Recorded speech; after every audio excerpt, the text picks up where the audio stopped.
semester 3 jurusan Hubungan Internasional Universitas Riau akan mempresentasikan tugas institusi internasional yang diampu oleh Pak Ahmad Jama'an. Nah, sebelumnya perkenalkan aku Soluna Arsya dengan NIM 23011122726 dan teman aku. Halo, dengan aku Gati Syarifita dengan NIM 23011113100 dan teman aku. Halo, aku Siti Nursia dengan NIM 23011112678 dan teman aku. Dan yang terakhir aku Ilwana Fetisaro dengan NIM 230110168. Keamanan kolektif adalah konsep di mana negara-negara melakukan komitmen untuk saling melindungi satu sama lain dari ancaman agresif. Jadi, dalam sistem ini, jika suatu negara diserang, maka negara-negara yang terlibat dalam komitmen ini akan melakukan tindakan untuk membela negara tersebut. Tujuan utamanya adalah untuk menciptakan stabilitas dan mencegah konflik melalui kerjasama internasional. Kemudian, keamanan kolektif ini juga ditetapkan sebagai fungsi inti dari PBB, terutama melalui bab 6 dan bab 7.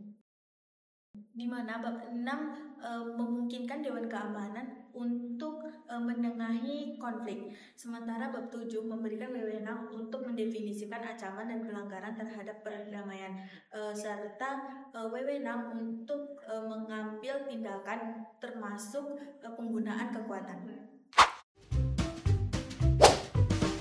Selanjutnya itu ada teori IO atau International Organization. Organisasi ini menjelaskan bagaimana organisasi internasional seperti PBB berfungsi dalam konteks hubungan internasional.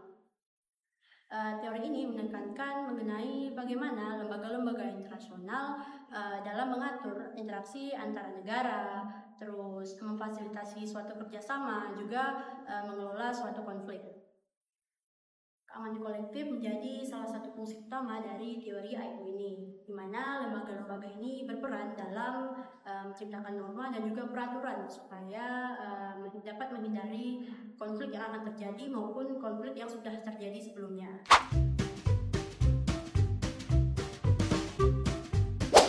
Korelasi antara keamanan kolektif dan organisasi internasional terletak pada bagaimana organisasi internasional berfungsi sebagai platform untuk implementasi keamanan kolektif.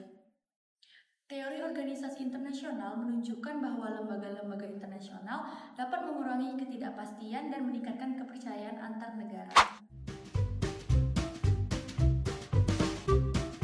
Selanjutnya ada Dewan Keamanan PBB yang akan kita persingkat menjadi DKP. DKP merupakan kekuatan sentral dalam keamanan kolektif. DKP memiliki wewenang untuk mengambil keputusan terhadap pelanggar keamanan internasional. Selain itu, DKP juga berfokus pada pemeliharaan perdamaian dunia. Selanjutnya ada Sekretariat PBB yang berfungsi sebagai penghubung dan pelaksana kebijakan yang sudah ditetapkan oleh Dewan Keamanan PBB. Selain itu, Sekretariat PBB ini juga bertanggung jawab untuk mengumpulkan informasi yang akan digunakan oleh Dewan Keamanan PBB ketika mengambil keputusan untuk mengadili pelanggar keamanan internasional. Nah, selain itu, Sekretariat PBB ini juga berfungsi untuk mengkoordinasikan misi pemeliharaan perdamaian dunia.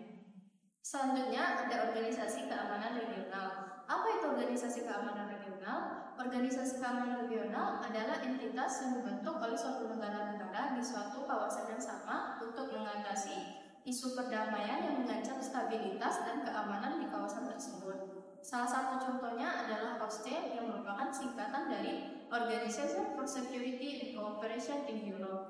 OSCE memiliki keleluasaan untuk menangani isu keamanan di tingkat kawasan Eropa. Selain itu, OSCE juga berfungsi sebagai mediasi atau pihak penengah dalam isu keamanan yang menyangkut sengketa di tingkat regional. Nah, dari semua materi yang telah dibahas tadi dapat disimpulkan bahwa keamanan kolektif dan organisasi internasional ini saling terikat dalam kerangka kerja untuk menciptakan perdamaian. Tentunya dengan berbagai lembaga internasional yang terkait dalam implementasi tersebut.